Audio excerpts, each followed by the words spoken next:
어저께 중앙일보에 보니까 화가 한 사람이 이제 굉장히 중요한 헤드라인으로 나왔습니다. 이분 이름이 석창우라는 화백인데요.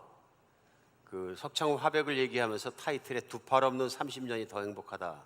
그러면서 2875m 성경 필사 후 달라진 화가 타이틀이 이렇게 나왔습니다. 되게 주간지에서 볼 수 없는, 죄송합니다, 일간지, 시중 일간지에서 볼 수 없는 타이틀들입니다. 왜냐하면 시중 일간지에서는 기독교나 종교적인 걸 이렇게 어떤 개인의 성경을 필사했다, 그러면 어떤 분들은 모르실 텐데요, 성경 전체를 다 썼다는 얘기입니다. 근데 이 화가가 붓글씨로 썼다는 얘기입니다. 이런 거 대체로 일간지에서는 잘 실어주지 않습니다. 그런데 크게 나왔어요.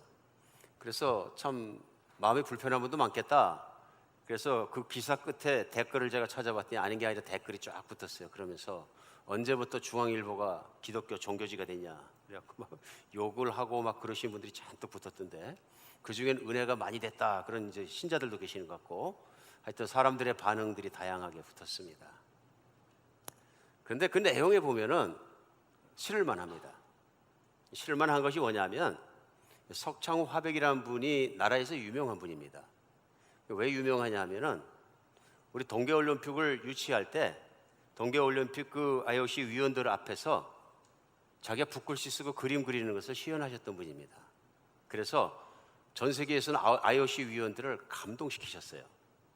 그래서 아마 평창 동계올림픽이 대한민국으로 유치되고 들어오는데 큰 역할을 하신 분이 누구냐면 이 화가예요.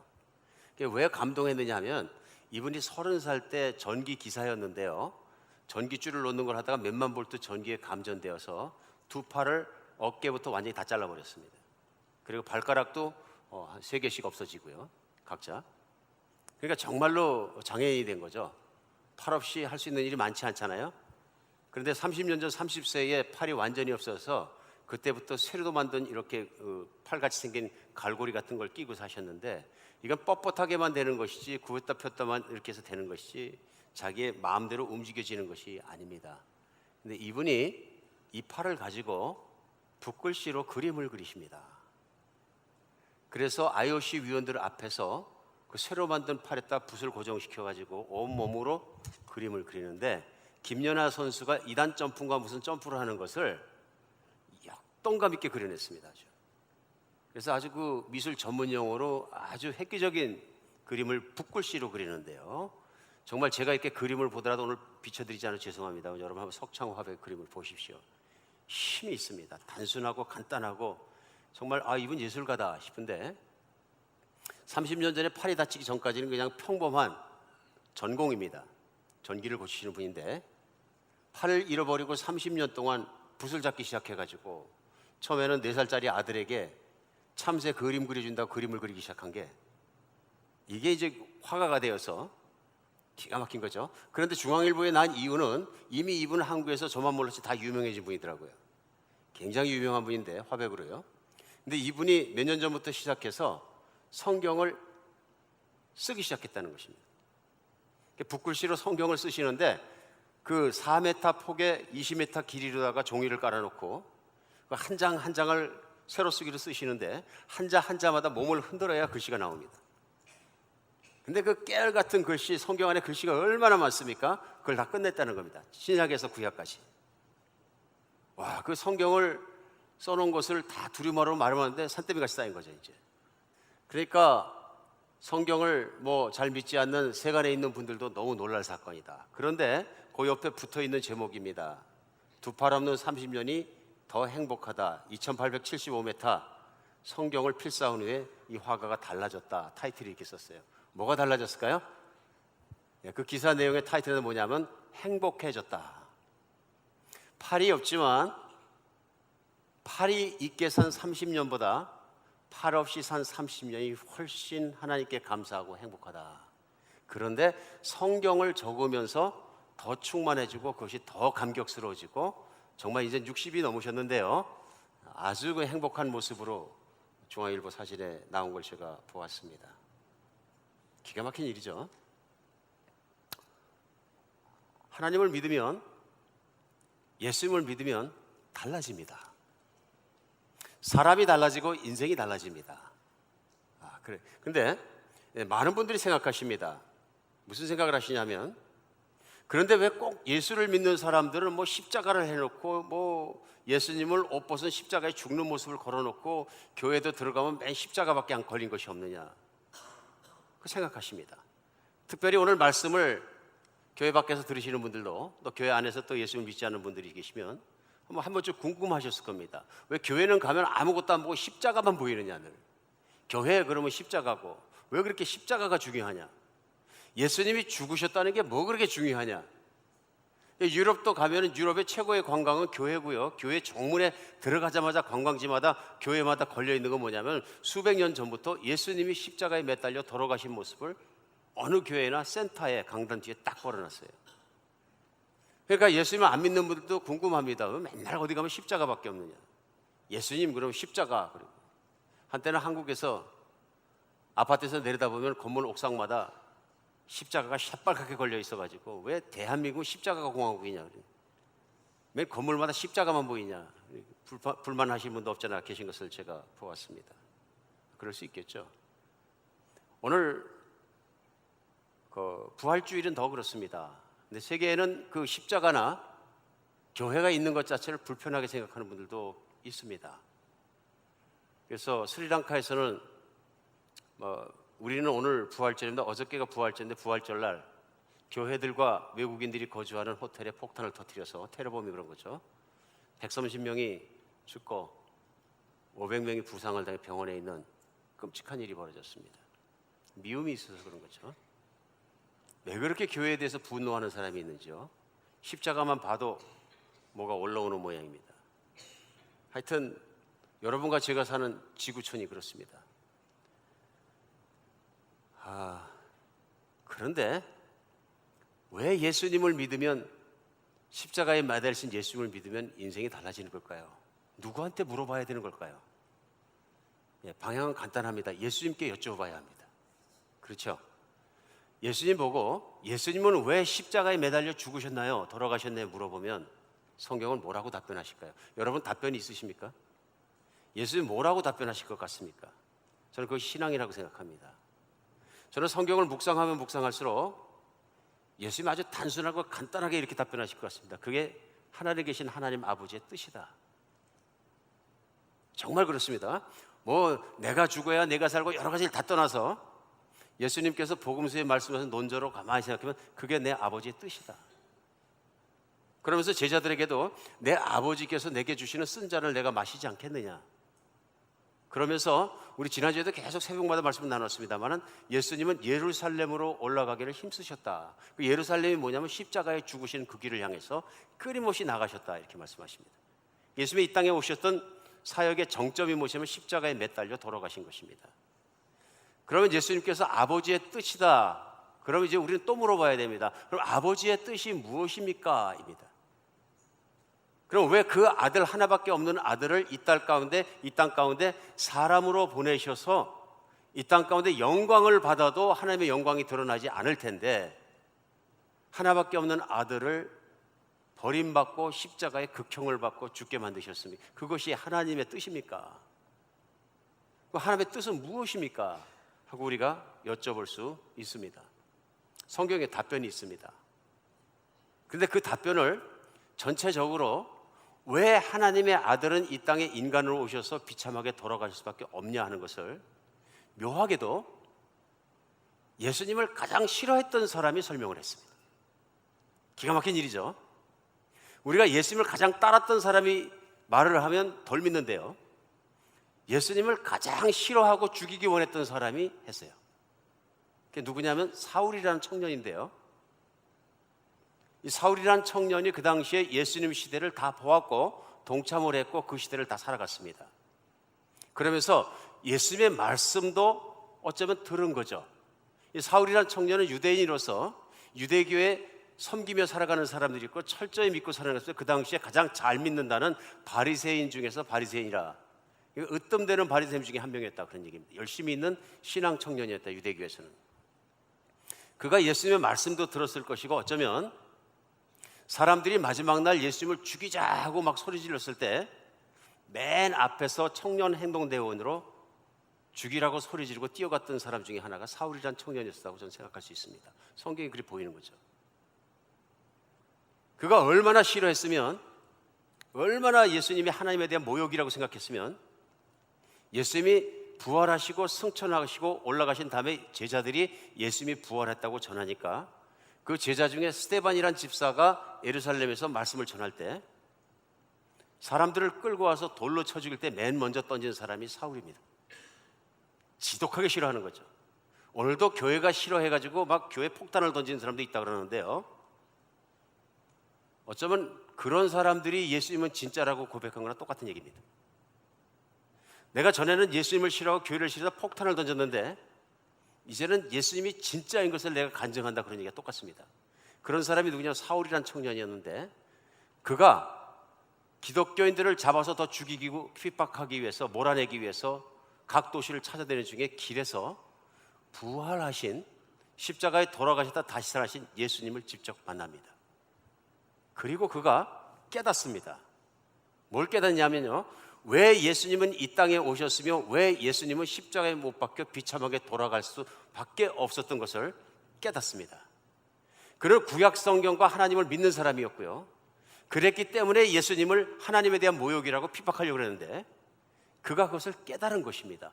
깨달을 수 없는 사람이 깨닫고 믿게 된 것이에요. 그래서 그가 그 예수님을 섬기면서 이제는 목숨 바쳐서 핍박하던 사람이 목숨 바쳐서 그 복음을 전하는 사람으로 순식간에 변해버립니다. 그리고 그가 순교하기까지, 목이 잘리기까지 로마 제국 안에서 각 도시와 나라의 곳곳을 뛰어다니면서 유럽의 전역에 복음을 전하는 사람이 됩니다. 기가 막힌 일이죠.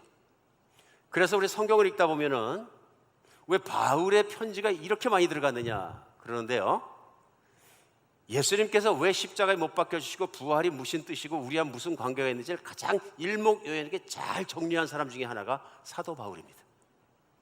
나중에 그래서 사도가 되는데요, 그리고 오늘 이 부활절의 날에 저는 여러분과 함께 사도 바울이 로마에 보낸 편지 중에서 핵심 중에 핵심이라고 우리가 얘기할 수 있는 로마서 말씀 6장을 통해서, 사실은 지난 고난주간에 금요일 아침에 잠깐 나눴습니다만 충분하지 못한 것 같아서 오늘 주일날 본문으로 다시 같이 말씀을 들고 나누게 되었습니다. 그래서 오늘 그 본문인 로마서 6장에는 그 해답이 있습니다. 왜 예수님이 이 땅에 오셔서 그렇게 돌아가실 수밖에 없었는가, 하나님 아버지는 그 아들을 왜 그렇게 하셨는가, 그래서 무슨 결과가 있는 것인가 하는 것입니다. 제일 먼저 오늘 본문은 시작하면서 만일 그가 5절입니다. 6장 5절. 만일 우리가 그의 죽으심과 같은 모양으로 연합한 자가 되었으면 또한 그의 부활 같은 모양으로 연합한 자도 되리라. 우리가 알거니와 우리 옛사람이 예수와 함께 십자가에 못 박힌 것은 죄의 몸이 죽어 다시는 우리가 죄의 종 노릇하지 아니하려 함이니 하고 시작했습니다. 오늘 이 말씀 속에 사도 바울이 말씀을 시작하면서 제일 먼저 우리가입니다. 이것은 누구냐면은 교인들 보고 설명해 주는 것입니다. 믿는 우리가 이런 뜻입니다. 사람이 주어입니다. 그러면서 그 뒤에 뭐냐면요, 그의 죽으심, 곧 예수 그리스도의 십자가의 죽으심이 나옵니다. 그런데 예수님의 십자가의 죽으심이 우리와 관계에 있다 하고 말씀하십니다. 첫 번째 우리가 오늘 생각할 수 있는 건 뭐냐면, 하나님 아버지의 뜻이 예수님께서 십자가에 못 박혀 비참하게 돌아가시는 건데 그 가장 중요한 이유는 인간이다 하는 것입니다. 인간의 무엇이 하나님께서 그 아들까지 땅에 보내서 죽게 하지 않으면 안 되는 일을 만들었을까요? 성경 안에서 그 해답이 뭐냐면요, 인간은 죄의 노예가 된 존재이다 하는 것입니다. 그리고 오늘 본문이 로마서 6장입니다만 사도 바울도 이것을 설명하면서 1장, 2장, 3장, 첫 장부터 3장까지는 일목요연하게 무엇을 다루냐면요, 인간의 상태를 다룹니다. 하나님 아래에 있는 인간, 현재 살고 있는 인간은 하나님 아래에서 어떤 상태인가 하는 것입니다.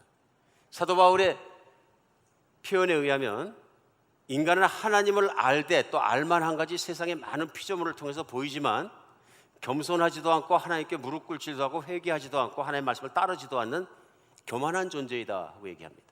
뿐만 아니라 그렇기 때문에 자기 자신의 마음에 생각한 대로 확정한 대로 살아가는데 그런 인간마다 결국은 욕심을 따라가게 살게 되어서 그 욕심이 하나님의 의로운 길을 이루지 못하고 이기적이고 음란하고 정욕을 따르고 싸우고 분쟁하고 다투고 그런 것이 세계의 현상이고 유대인들도 그런 모습이고 심지어는 하나님을 안다는 유대인조차도 3정 이후의 4장에서는 다른 것이 없다, 이방인들이나. 그래서 하나님을 아는 유대인들이나 이방인이라고 부르는 전 세계에 있는 사람들이나 하나님 앞에 의로운 자가 어디 있느냐, 다 죄인이다 선포합니다. 그 얘기하는 건 뭐냐면요, 이 땅에 의인은 없나니 하나도 없나니 하나님 앞에 내가 의인이라고 나올 수 있는 존재가 한 명도 없다, 그런 얘기입니다. 그러면서 얘기하는 게 뭐냐면 오늘 본문 6장 가운데는 인간은 죄의 종이다, 그렇게 얘기하는 거예요. 그리고 본문 6장 6절에 보면요, 우리가 알거니와 우리 옛사람이 예수와 함께 십자가에 못 박힌 것은 죄의 몸이 주고 다시는 우리가 죄의 종노릇하지 아니하게 합니다. 예수님이 십자가에 못 박혀 죽으신 것은 인간이 더 이상 죄의 종노릇, 노예 노릇하지 않도록 죄의 종으로부터 해방시키기 위해서 십자가에 돌아가셨다는 것입니다. 오늘 부활절은 예수님이 살아나신 것을, 부활하신 것을 사실은 전해야 되는 날인데요, 왜 예수님이 십자가에 돌아가신 것을 먼저 전하냐 하면, 예수님이 십자가에 돌아가신 이유와 십자가에 돌아가신 것이 나에게 유효해지지 않으면 부활도 의미가 없습니다. 그래서 십자가에 돌아가신 것과 예수님의 부활은 한 덩어리입니다. 이걸 띄워놓고 생각하는 것은 잘못된 것입니다. 우리가 십자가의 의미를 바로 깨닫지 못하면 부활의 가치를 알아보지 못합니다. 오늘 그래서 6절에서는 우리가 죄의 종노릇하지 아니하게 하려고 예수님을 십자가에 못 박혀 돌아가시겠다, 이렇게 말씀하십니다. 예수님이 십자가에 박히시기 전에 제자들에게 이걸 아주 클리어하게 설명해 주셨습니다. 그래서 저도 기회 있을 때마다 나누는 게 뭐냐면 요한복음 8장 31절로 32절 말씀입니다. 요한복음에서 예수님을 따르는 제자들에게 예수님이 뭐라 그러시냐면, 읽겠습니다. 그러므로 예수께서 자기를 믿는 유대인들에게 이르시되 너희가 내 말에 거하면 참으로 내 제자가 되고 진리를 알지니 진리가 너희를 자유롭게 하리라. 묘한 말씀을 하셨어요. 사실은 누구한테 말씀하셨어요? 자기를 따르는 유대인들, 그러니까 예수님을 헌신해서 따르는 유대인들에게 말씀하실 때 너희가 내 말에 거하면 진짜 내 제자가 되고 진짜 내 제자가 되면 진리를 깨닫게 된다. 그런데 그 진리가 너희를 자유롭게 할 것이다. 여러분은 탁 이해가 가십니까? 이러면 진리를 아시는 분이고요, 조금 이해는 가는데 애매모호한 부분이 있다, 설명도 필요한 것 같다. 이게 무슨 얘기냐? 그럼 오늘이 그날입니다. 오늘 들으셔야 됩니다. 예수님은 오늘, 왜냐하면 자기를 믿는 유대인들에게 말씀하셨거든요. 오늘 같으면 교회를 와서 예수님을 알기 원하고 예수님을 따르는 사람들에게 말씀하셨다나 비슷합니다. 근데 뭐라 그러셨냐면, 나를 진짜로 믿으면, 내 말을 진짜로 믿으면 진리를 알고 그 진리가 너희를 자유롭게 하리라. 그리고 퀘션이 뭡니까? 유대인들의 첫 번째 퀘션은 뭐였겠어요? 우린 종이 아니다, 자유인이다, 노예도 아니고. 근데 우리가 뭐 자유케 될 게 뭐가 있느냐, 그렇죠?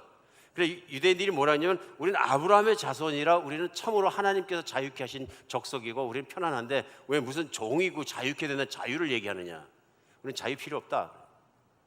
그러니까 예수님께서 34절에 뭐라 그러시냐면요, 예수께서 대답하시되 진실로 진실로 너희에게 이르니 죄를 범하는 자마다 죄의 종이다.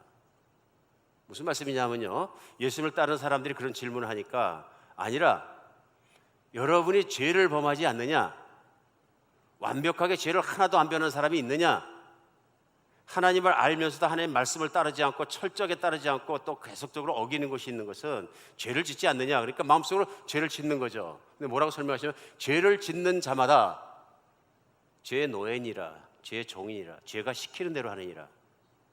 여기서 뭘 볼 수 있습니까? 죄를 인격화시켰습니다. 죄를 어떤 사물이나 띵으로 본 것이 아니라요, 죄의 종이다, 이렇게 했습니다. 보이십니까? 사람은 무엇이든지 자기가 그것에게 바친 대로 그것에 종노를 한다, 이런 뜻입니다. 그런데 너희는 꽁꽁 묶여 있는데 누구에게 묶여 있냐면 죄에 묶여 있다.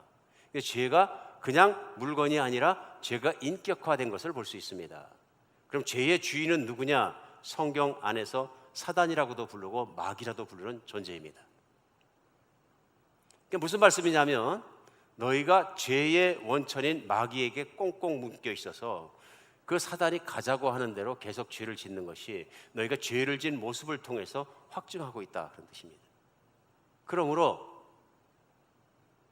내가 너희를 참 자유케 하기 위해서 왔다 하는 것이 요한복음 8장 31절 32절의 말씀인 것입니다. 나중에는 끝까지 못 알아들으니까 예수님이 이걸 직설화법으로 바꾸셨습니다. 그래서 요한복음 8장 44절에 보면요, 너희는 너희 아비 마귀에게서 나신 너희 아비의 욕심을 너희도 행하고자 하느니라. 그는 처음부터 살인한 자요, 진리가 그 속에 없으므로 진리에 서지 못하고 거짓말할 때마다 제 것으로 말하느니 이는 그것은 거짓말장이요 거짓의 아비가 되었습니다. 무슨 말씀이냐면요, 너희가 죄를 짓는 것은 마음속에 제어할 수 없는 욕심이 있기 때문에 그렇다. 인간이 욕심을 버리지 못하면 더러운 자가 된다. 욕심은 죄를 만들어낸다.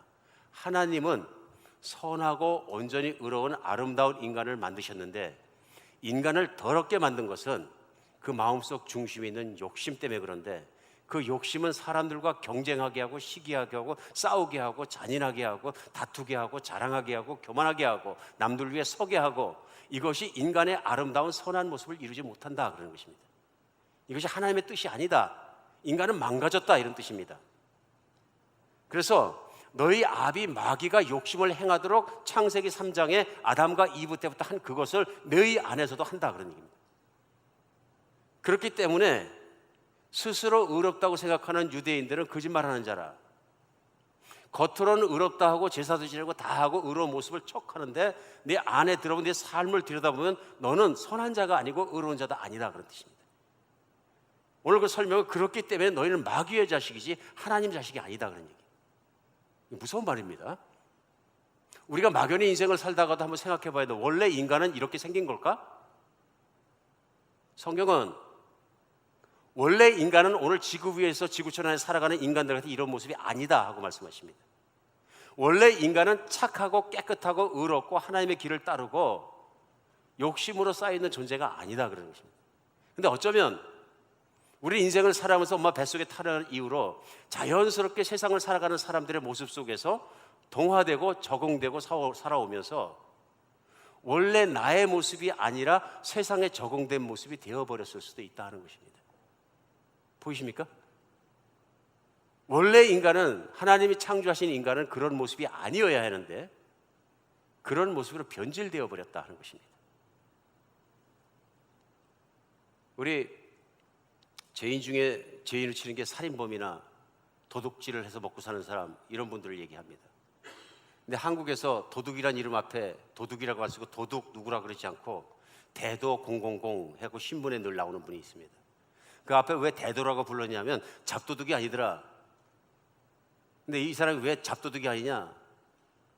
고관들 집에나 부잣들 집에 들어가서 큰 도둑을 하더라. 근데 그 훔친 것을 보니까 가난한 사람들한테 막 나눠주더라. 무슨 홍길동도 아니고. 그리고 우리가 압니다. 세상에서도 그 사람은 그냥 도둑이 아니야, 대도지. 의의가 있는 사람이야, 그래도. 근데 그 사람이 의의가 없다는 것에 증명된 게 뭐냐면 자기 이제 다시는 도둑질 하려고 맹세를 하고 변화됐다고 공포를 했어요. 감옥에 들어갔다가 회개하고 다시 나와서 깨끗한 사람으로 살겠다 다 박수를 쳤는데 그 뒤에 신문에 보니까 대도 000 또 도둑질하다. 견딜 수 없는 도둑질의 근성. 그렇죠? 보면은 참을 수 없는, 창문만 열렸어도 참을 수 없는 도둑질의 근성이 그 안에 있다. 쉽게 사는 걸 원하는 욕심이 있다는 것입니다. 내가 손일을 열심히 해서 버는 것보다는 쉽게 뛰어들어가서 훔쳐내면 된다는 악한 본질이 그 안에 있다는 것입니다. 그럼 악한 사람만 그러냐? 세상에서 최고로 착하게 살기 원하는 사람도 마찬가지다. 여러분, 세상에서 최고 착하게 살기 원하는 사람이 누구인 것 같습니까? 없는 것 같습니까? 있습니다. 그렇게 살려고 노력한 분들은 저보다 훨씬 낫습니다. 정말로 죄를 안 짓고 삽니다. 거의. 대표적인 사람들이 누구냐면 자기와 싸우는 사람들이에요. 도 닦는 사람들입니다. 왜 도를 닦는 겁니까? 뭐 하는 겁니까? 죄 안 짓고 살아보겠다는 겁니다. 인도도 가면 인도에 그 구루라 그래가지고 도 닦는 사람들이 있습니다. 대단합니다, 정말. 자기를 부인하는 데 있어서 그 사람들 따라갈 수가 없습니다. 인간은 본질적으로 악하기 때문에 그 악과 싸워서 이겨야 내가 다음 세상에서 본질적으로 나은 존재로 태어날 수 있을지 모른다는 기대 때문에 이 사람들은 도에 들어간 순간부터 평생을 누워 자지 않습니다. 앉지도 않습니다. 어떤 그루들은 다 틀립니다만, 그리고 어떤 그루들은 평생을 서 있고요, 빨개 벗고 삽니다. 거친 게 아무것도 없어요. 나체입니다. 그 쑥스러워서 그런지 더 성스럽게 하려고 젤을 갖다 뒤집어 써갖고 몸에 바르고 제 색깔입니다. 저도 직접 가서 본 적이 많이 있는데요. 그리고 뭐 하냐 하면은 서 있습니다. 서 있는데 보면 한 발로 이렇게 서 있을 때가 되게 많습니다. 그럼 그 사람은 도통해서 그러냐? 그게 아니고 요가를 하는 겁니다. 서 있으면 피가 몰리고 엄청 피곤하기 때문에 다른 방법으로 이 피로를 풀 길이 없으니까 요가라는 게 나온 거예요. 제가 요가 광고하는 게 아니고요. 그러니까 다리를 들고 한쪽을 꽈보고 한쪽을 올려보고 몸을 틀고, 제가 모양이 안 나오는데 이렇게 하고 하다 보니까 이 관절과 모든 걸 통해서 피로가 좀 회복되다는 이 도 같은 게 뭐냐면 요가의 도 같은 거예요. 여러분 인생에서 그분들이 얼마나 노력하는지 모르세요? 안 앉으려고요. 간단합니다. 앉거나 누워서 다리를 들면 피가 다시 내려갑니다. 그들도 알죠? 왜 안 앉는 겁니까? 자기 자신의 욕망과 싸우고 있는 겁니다. 앉고 싶은 욕망. 이 사람은 돈도 없고 빨개 벗고 가진 거 평생 그렇게 했는데 이제 싸우고 있는 거 뭐냐면 편안하고 싶은 욕망과 또 싸우고 있는, 자기를 부인하는 극심한 투쟁을 하고 있는 거예요. 그러니까 사람들이 그들을 존경합니다. 자기는 밥 먹고 살고 성욕 채우고 뭐 내 욕심 채우려고 사는데 와서 구루들을 이렇게 보니까 대단한 거예요. 그러니까 그 앞에 헌금 주고 절하고 그러고 갑니다. 인도 사람들이. 마찬가지가 한국에도 있죠. 절하가면 도 닦는 스님들입니다. 스님들입니다. 한국에 있는 대스님들이라는 것은 큰 절에서 뭐 신도가 많은 곳에서 섬기는 사람이 대스님이 아니고요. 한국의 역사적으로 대스님들은 자기를 부인하고 도를 열심히 닦은 분들이 대스님이라고 하잖아요. 큰 스님이라고. 왜 큰 스님이에요? 자기 부인의 노력이 강하기 때문에. 한국에서 대표적인 큰 스님이라는 분이 누구냐면 성철 스님이잖아요. 아주 유명합니다. 책도 있고.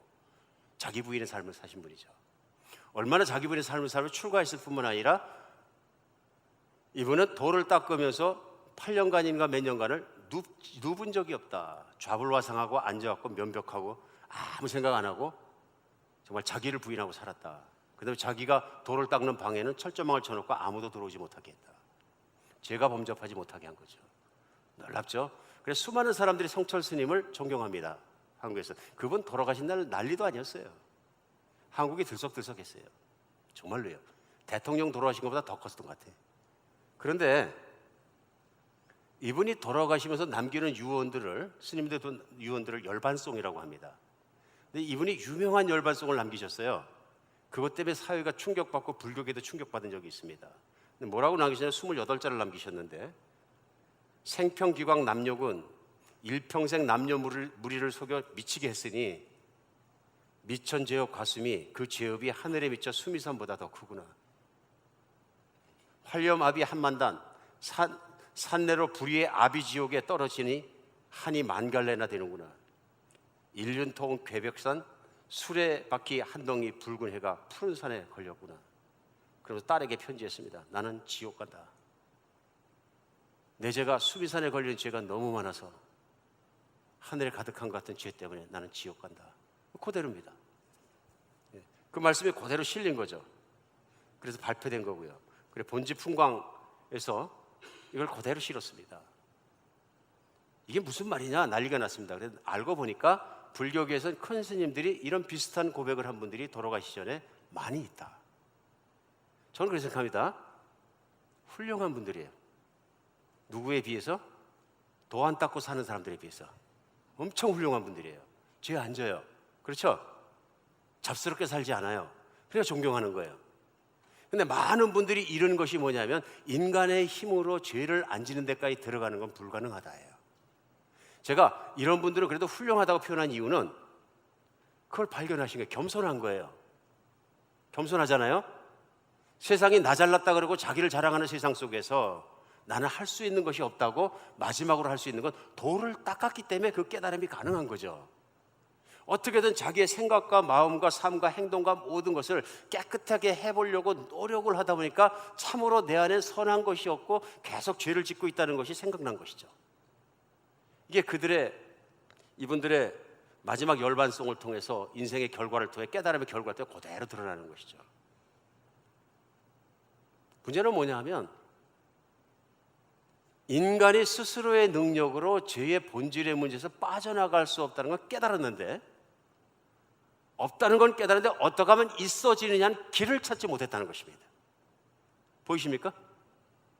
겸손한 사람이 아니면, 돌을 닦은 사람이면 깨달을 수도 없는 것을 깨달았다는 것도 중요한 거지만, 성경에서 예수님이 십자가에 돌아가시게 하시는 하나님께서, 창조자께서 인간이 빠져나갈 수 없는 죄의 본질로부터, 마귀의 소나기로부터 빠져나가는 길을 십자가에서 열으셨다는 거죠.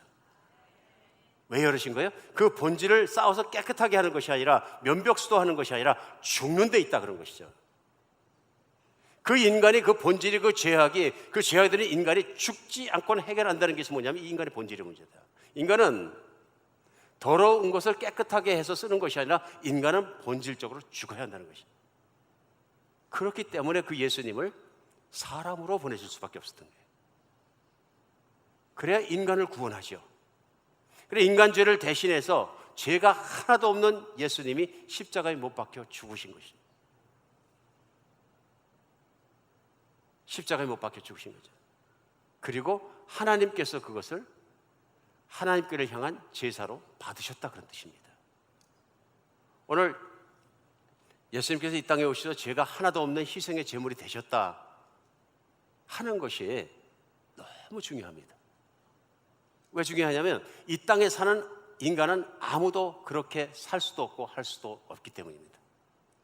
얼마큼 그러면 의롭게 사셨느냐?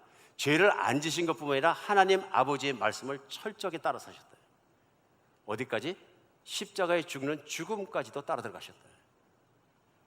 그것이 의입니다. 인간이 할 수 없는 그것을 하나님 부르신 예수님께서 하셨다. 그랬으면 영광을 씌워주시고 그러셨는데 왜 십자가에 돌아가게 하셨느냐?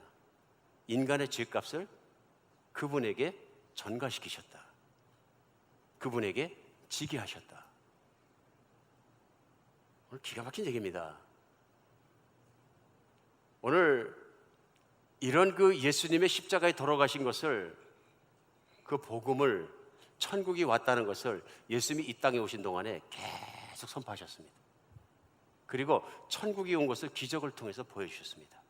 문둥병자가 낫게 하시고, 죽은 자가 일어나게 하시고, 오병이어의 기적을 일으켜서 배고픈 자들을 그대로 하늘에 내린 떡으로 먹게 하시고, 그렇죠?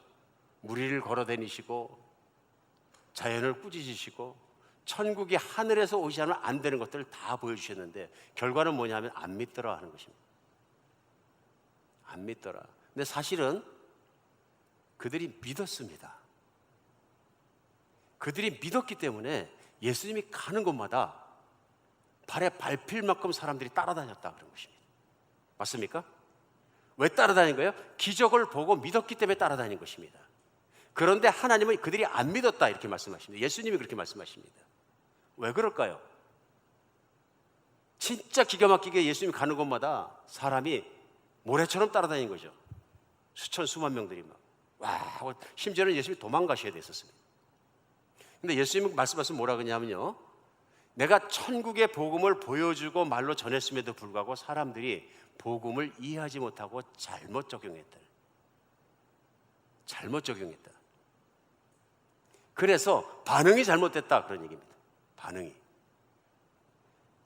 그래서 지난주에 나눴습니다. 마태복음 11장에서는 예수님께서 무슨 말씀이냐면요, 화 있을진저 하고 예수님께서 가장 많이 거주하시고 가장 많이 복음을 나눴던 마을들 하나하나 이름을 들면서 화 있다 그러면서 curse 받았다, 저주 받았다 말씀하십니다.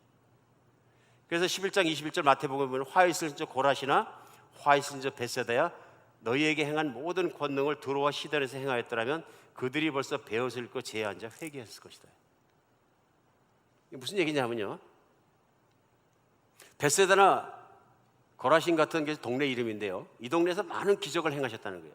사람들이 보고도 하나님이 이 땅 가운데 오시지 않으면 볼 수 없는 천국의 기적을 많이 보았다는 것입니다. 그럼에도 불구하고 이 사람들이 열광했던 거죠. 기적이 일어날 때마다 와 하고 열광했는데요, 예수님을 따라다녔는데 그들이 안 한 것이 있으면 뭡니까? 회개하지 않았습니다. 천국 말씀이 선포되고 천국에서 오셨은 분이, 분명한 분이 천국 기적을 보여주시면 그분 앞에서 자신의 죄가 생각나고 무릎 꿇고 회개하고 그분의 전통대로 죄를 뒤집어 쓰고 울면서 내 죄를 하나님 용서해 주세요, 나도 천국 들어가게 해주세요, 이것이 정상적인 반응인데 천국 앞에서는 죄인의 반응이거든요. 근데 사람들이 죄에 대한 자각심이 없으니까 놀라고 예수님 따라다니고 싶어하고 막 따라는 다니는데 반응을 잘못하고 있는 것입니다. 예수님께서 기대하셨던 반응은 회개입니다.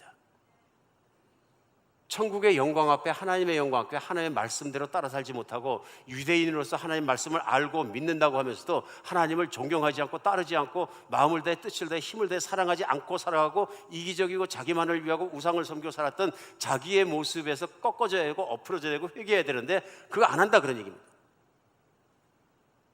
오늘 그럼 요한복음 8장 31절 32절 말씀에 너희가 참으로 내 말을 믿으면 참 내 제자가 되고, 그렇죠? 내 말에 구하면 참 내 제자가 되고 진리를 알지 진리가 너희를 자유케 하려 하는데 말씀을 못 알아듣는 거예요.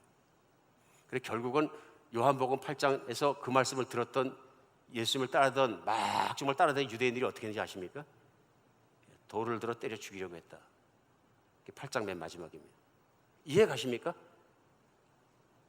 예수님을 죽이려 한 사람들은 예수님을 따랐던 사람들입니다. 그 말이 이해가 안 갈 때, 받아들이기 없을 때, 회개하기 싫을 때, 교만할 때 그들은 예수님을 죽이려고 했습니다. 오늘도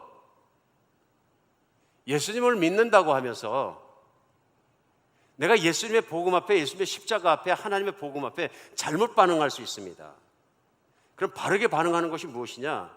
예수님이 십자가에 매달려 비참하게 죽으신 그것이 내 죄 때문에 그렇고, 내 죄가 정말로 그렇게 십자가에 내가 죽어야 하는 자이고, 하나님 앞에서는 내가 그렇게 죽어야 되는 비참할 수밖에 없고 심판받아야 되는데 죄인일 수밖에 없다는 것을 깨닫는 것입니다. 그리고 오늘 본문 가운데 예수님의 십자가가 우리에게 보여주는 것, 그 십자가는 죄로 끌려가던 나의 옛사람이 죽은 것이어야 합니다. 예수님이 죽은 것이 아니라 내가 죽어야 될 자리이고 내가 죽을 수밖에 없는 죄인이라는 걸 철저하게 깨닫고 회개하고 하나님 앞에 나 자신을 생명까지 내어드려 십자가에 죽는 것이 어디냐면 바로 예수님의 십자가입니다. 오늘 6절입니다. 로마서 6장 다시 읽겠습니다. 우리가 알거니와 우리의 옛사람이 예수와 함께 십자가에 못 박힌 것은 죄의 몸이 죽어 다시는 우리가 죄의 종로로 타지 않게 하려 함이라. 예수님이 십자가에 못 박혀 죽으신 것은 우리가 죄의 종로로 타지 않게 하기 위해서, 그래서 우리가 그 십자가에 죽을 수 있도록 길을 내어주신 것이다. 그래서 7절에요. 이미 죽은 자가 죄에서 벗어나 의롭다 하심을 얻음이라. 이미 죽은 자, 과거형이죠. 예수님을 믿은 사람들은 어떤 사람들이냐면요, 예수님과 함께 십자가에 내가 죽은 것을 인정하고 받아들이고 예수님의 죽으심이 나를 위한 죽으심을 내가 깨닫고 나서 나의 살아온 삶을 회개하고 태어나서 지금 예수님 알 때까지 살아온 내 삶을 다 정리하고 그런 생각과 삶과 태도에 대해서 십자가에 못 박고 예전에 살아왔던 사람이 죽었다는 것입니다. 예전에 아마 해방 후에 초기에 예수님을 믿었던 분 중에서 평양에 유명한 깡패 두목이 계셨던 것 같습니다. 김익두 목사님이라는 분인데, 이분이 유명한 깡패셨는데 믿고 나서 좋은 신자가 돼서 목사님이 되십니다. 초기. 근데 워낙 성질이 거칠고 해서 읍내에 그분만 나가면 다 벌벌 떨었다 그러는데요, 얻어맞을지 모르니까. 어느 사람이 김익두가 달라졌다 그런 뉴스를 보고 읍내 장터에서 그 목사님이 지나가는데 물을 한 바가지 들고 나서 확 껴졌다 그럽니다. 뭐 달라지면 얼마나 달라졌겠느냐 그랬더니 김익두 목사님이 성경책을 끼고 가다 흠뻑 젖었는데 툭툭 터시더니 내가 예수 믿고 거듭나지 않으면 넌 죽었다 그랬더니 넌 죽었다. 근데 씩 웃고 그냥 가시더래요. 나 콩가루 됐다. 내가 죽은 거죠. 옛날에 나, 교만했던 나, 죄인인 걸 깨닫지 못했던 나, 욕심을 살았던 나, 음란하게 살았던 나, 죽어버린 거죠. 십자가는 바로 그런 것이다, 그런 얘기입니다. 예수님의 십자가가 아니면 어디서 그런 길이 있느냐는 거예요. 이슬람교에 있느냐, 불교에 있느냐, 인도에 가면 있느냐, 어디에 있느냐는 것이죠. 하나님이 그 길을 내셨다. 하나님이 그러셨다. 그래서 오늘 마지막 6장 로마서 11절에서는 사도 바울이 유대인이었는데 그걸 깨달은 겁니다. 아, 예수님의 죽음을 받아들이는 것이구나. 그러면 하나님께서 나를 새롭게 하신 거구나. 내가 죽지 않았기 때문에 내가 의롭게 만들려고 그러고 하나님 말씀 열심히 쫓아가서 내가 하나님이 받아들이실 만한 의로운 사람들에게 몸부림을 쳤더니 결국은 교만해서 하나님이 보내신 그 아들을 알아보지 못하는 죄를 보는 교만 때문에 그렇구나. 거기에서 엎어진 것입니다. 그래서 11절에는 이와 같이 너희도 자신을 죄에 대하여는 죽은 자요 그리스도 예수 안에서 하나님께 대하여는 살아있는 자로 어떻게 하라고요? 여길지어다. 여기는 게 뭐예요? 내가 직접 의로워진 게 아니라 예수님 것을 내 것으로 받아들일지어다. 하나님이 그렇게 베풀어 주신 걸 그대로 받아들일지어다. 그리고 마지막으로 세 번째는 뭐냐면요, 예수님과 함께 죽은 사람은 반드시 부활한다는 것을 믿어야 되는 것입니다. 죽지 않으면 부활하지 못한다. 내가 옛사람에 대해서 십자가에 내 문제가 정리되고 하나님 앞에서 나의 태도와 모든 것 예전에 살아왔던 길에 돌아서서 죽지 않으면 부활이 없다는 것입니다. 그렇죠? 그래서 예수님의 십자가의 죽으심과 부활은 한 덩어리입니다. 때때로 우리는 부활은 좋은데 십자가는 싫다 그래가지고 나는 십자가를 지지 않고 십자가에 주지 않았는데 내가 천국 가는 거 좋고 부활 좋고 내가 살아나는 것도 너무 좋았고 나는 교인이에요 그럴 수도 있습니다. 이게 착각입니다. 죽지 않으면 부활하지 못합니다. 안 죽었는데 어떻게 부활합니까? 못합니다. 오늘 그게 무슨 말이냐면요, 교회 오고 신앙생활하고 신앙생활을 시작했는데 그 이유는 뭐냐면 내가 잘 되기 위해서 할 때, 물론 사람이 다 자기가 잘 되기 위한 마음은 있는 거죠. 근데 교회 가면 나쁠 것 없다, 착하게 살라 그런다. 그래서 교회 가면 나쁠 것 없다. 또 혹시 죽으면은 부활된다 그러잖아. 또 하나님의 은혜가 교회 열심히 가고 참여하는 사람이 있다 그러잖아. 그리고 하나님을 믿으니까 내가 형통해질 수 있고 부자도 될 수 있고 내 자식이 복 받을 수도 있고 또 죽으면 천국까지 들어간다 그러는데요, not bad. 여기 문제가 뭡니까? 죄의 종노릇하고 내 욕심을 따라 살던 내 자아는 쌩쌩하게 살아있는 거예요. 그 위에 하나님의 복이 받기를 원하는 거예요. 하나님의 복, 십자가의 복에는 이런 것이 없습니다. 죽지 않으면 받지 못하는 것입니다. 죽지 못하면 부활도 없고요. 죽었다는 건 뭐냐면 옛날의 나로 살지 않는 것입니다. 더 이상 이제는 내 욕심대로 내 뜻대로 내 판단대로 내 계획대로 내 길대로 사는 것이 아니라 내 안에 오시고 나를 위해 죽으시고 나의 정말 구원자가 된 예수님에게 나의 모든 걸 드리고 그분의 뜻대로 그분의 생각대로 그분이 말씀하신 대로 살아가는 게 부활해야 되는 사람의 삶의 모습인 거죠. 나는 회개한 적이 없는데 나의 삶에 대해서 나는 변화된 적이 없는데 난 죽고 싶은 적도 없고 예수님 붙잡고 살려주세요 한 적도 없는데 회개가 없었는 게 평생에 없었는데 내가 새 사람 되었다. 이건 생각해 봐야 되는 문제라는 것이다. 이 부활절의 날에 정말 분명하게 말씀드리고 싶은 것은 죽지 않은 사람은 살아나지 못한다는 것입니다. 이해가 되십니까? 왜냐하면 십자가가 무의미해집니다. 하나님이 그 아들을 보내서 이 땅에 그를 죽게 하기까지 간절히 원했던 것은 죄의 종이 되어서 욕심에 끌려 살 수밖에 없는 질질 끌려가는 사람들을 자유케 해주는 데 있습니다. 그 길은 그 죄에 대해서 싸우는 게 아니라 죄에 대해서 죽는 데 있다 그래서요. 오늘 본문이 6장입니다만 6장 시작은 사도 바울이 시작하자마자 이렇게 얘기합니다. 죄에 대하여 죽은 우리가 어찌 그 가운데 더 살리요. 죄에 대하여는 죽었다 그런 뜻입니다. 이미 내가 이미 죽었기 때문에 과거의 욕망과 욕심과 뜻을 따라 살았던 것이 죽었기 때문에 더 이상 그렇게 살지 않는다 그래요. 십자가 너무 중요합니다. 내가 예수님을 믿는다 하는 것은 내가 죄인 것을 깨닫고 거기에 내가 죽은 것입니다. 내가 장사된 것이고 나는 과거의 000이 더 이상 나는 과거의 홍길동도 아니고 나 과거의 누구도 아니라는 것입니다. 이제는 그리스도 안에 새로운 생명으로서 하나님의 인정받는 자녀로서 내가 살아가는 길, 거듭난 길이 열렸다는 것입니다. 그런 사람에게는 무슨 일이냐면 부활은 개런티입니다. 개런티입니다. 그러니까 나의 부활, 나의 영혼, 나의 앞길, 나의 미래가 개런티돼서 분명히 십자가를 통과해서 내가 죽어야 한다는 것입니다. 오늘 그리고 그 개런티된 게 왜 내가 개런티되냐면 예수님이 그걸 개런티하셨어요. 하나님 아버지도 개런티하시고요. 오늘 예수님께서는 요한복음 6장 38절에 40절에 이런 말씀하셨습니다. 내가 하늘에서 내려온 것은 내 뜻을 행하려 함이 아니요 나를 보내신 이의 뜻을 행하려 함이라. 화두에 말씀드렸습니다. 예수님께 왜 십자가에 돌아가셨어요? 하고 여쭤보면 아버지가 그렇게 말씀하셨기 때문에, 그것이 아버지의 뜻이기 때문에. 예수님의 철저한 것은 뭐냐면 예수님은 아버지의 뜻대로 살았다. 의인은 무엇이냐면요, 세상을 만드시고 완전히 선하시고 완전히 의로우신 하나님의 말씀대로 사는 것이 의입니다. 죄는 그 말씀을 어긋나게 사는 것입니다. 예수님이 이 땅에 오셔서 아버지의 말씀을 하나도 어기지 않고 그 길을 죽기까지 순종하셨음에 나머지는 뭡니까? 아버지께서 그것을 의의를 받으시고 예수님도 의롭고 하나님 아버지도 의로운 것을 증명하신 게 부활입니다. 부활은 예수님이 의로우시다는 것을 증명하는 증거입니다. 죄 지은 자를 부활시키지는 않으십니다. 그런데 예수님이 의로우시다는 증거가 뭐냐면 하나님 아버지께서 3일 만에 그 예수님을 죽음에서 삶으로 부활시키신 거예요.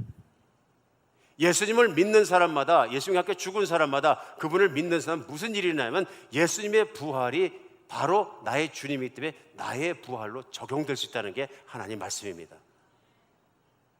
오늘 로마서 6장 마지막 말씀도 11절 말씀도 그러므로 이제는 죄에 대해 죽고 예수님의 부활을 쫓아 내가 살아난다는 것을 믿어야 된다. 예수님께서 그래서 요한복음 6장 38절 39절에 말씀, 나를 보내시니 이의 뜻을 행하려 하면 나를 보내시니 뜻은 내게 주신 자 중에 내가 하나도 잃어버리지 아니하고 마지막 날에 살리는 이것이니라. 40절입니다. 6장 40절 요한복음. 내 아버지의 뜻은 아들을 보고 믿는 자마다 영생을 얻는 이것이니 마지막 날에 내가 이를 다시 살리리라. 예수님의 간절한, 예수님의 제자들이 알았으면 하는 말씀이 뭐냐면 내가 너희를 한 명도 잃어버리지 않고 살리겠다. 우리 교회에서 말씀드리면서 저에게 제 구원을 잃어버리지 않도록 제발 좀 말씀 좀 해주세요. 내 구원을 흔들지 말아 주세요. 그런 분들이 꽤 있어요. 그렇죠? 근데 다른 거로 예수하면 안 됩니다. 말씀으로. 예수님이 한 명도 잃어버리지 않겠다. 겟세마네에서 마지막 십자가에 못 박히기 전에 예수님께서 피땀이 흘러들어 기도하시는데 그 내용이 뭔지 아시죠? 사실 내용은 이것입니다. 요한복음 17장에 나와 있는 내용입니다. 아버지요, 올소이다. 아버지께서 이렇게 다 하신 것이 이 아들에게 영광 받기 위해서 그렇게 하셨나이다. 그리고 전국적으로는 아버지의 것이었는데 아버지의 사람들을 내게 주셨는데 내게 믿도록 나에게 붙여준 자들을 한 자도 잃어버리지 않고 다 살리기 위함입니다. 내가 이 땅에 있는 동안에 아버지께 마지막으로 간구하는 건 이것입니다. 이들을 땅에서 데려가는 것이 아니라 이 땅에서 믿음의 사람으로 그 믿음을 보존하여 주시고 나의 자녀들을 보존하여 주셔서 마지막 날에 부활에 합당한 자들로 살게 하여 주시옵소서. 내가 지금 따르고 있는 제자들을 위해서만 기도하는 것이 아니라 이 제자들로 말미암아 나를 믿고 앞으로 오는 세대에도 믿는 모든 자들이 한 명도 빠짐없이 다 아버지의 뜻대로 부활하게 하여 주시옵소서. 믿으십니까? 이게 예수님의 기도입니다. 복음서는 너무너무 철저하게 너무너무 확실합니다. 예수님을 믿는 사람마다, 십자가에 못 박혀 죽은 사람마다, 예수님의 이런 소원의 기도가 있는 것마다 아버지의 뜻을 따라서 한 사람도 천국 못 들어가는 사람이 없다 하는 것입니다. 믿으십니까? 사람이 어떻게 천국 들어가면 또 어떻게 구원받으면 어떻게 부활되는지 보이십니까? 내 노력도 아니요, 내 실력도 아니요, 내 플랜도 아니요, 예수님을 믿음으로 십자가에 함께 죽고 예수님을 믿음으로 부활은 개런티인 것입니다. 죽지 않았는데 부활할 수 없는 것이고, 하나님의 십자가를 무효하게 만들면 어찌 하나님의 뜻 안에 있겠습니까? 우리 정말로 예수님을 바로 믿는 여러분과 제가 되었으면 좋겠습니다. 오늘 화두의 어떤 화백의 이야기로 시작했습니다마는 사람이 하나님을 만나고 예수님을 바로 만나면 인생이 변하는 이유는 그것입니다. 자유해진다는 것입니다. 무엇으로부터? 욕심으로부터. 내가 사지 다 가지고 사람보다 뛰어난 인생을 살고 싶고 경쟁에서 이길 수 있고 성공하고 싶고 모두 그런 것들이 사지를 잃어버렸음에도 불구하고 내가 예수님을 알고 인간한테서 하나님을 알고 이제는 정말로 내가 복받은 사람이 되었으면 고통도 고난도 괜찮아진다는 것입니다. 왜 그렇겠습니까? 희망이 있으니까 그런 거죠. 이게 믿음의 증거들입니다. 믿음의 증거는 뭐냐면 현재의 삶을 이기는 것입니다. 더 이상 욕심을 따라 살지 않는 것입니다. 정말로 그런 거듭난 사람의 믿음의 증거를 가지고 주님을 따라 사는 여러분과 제가 되었으면 좋겠습니다.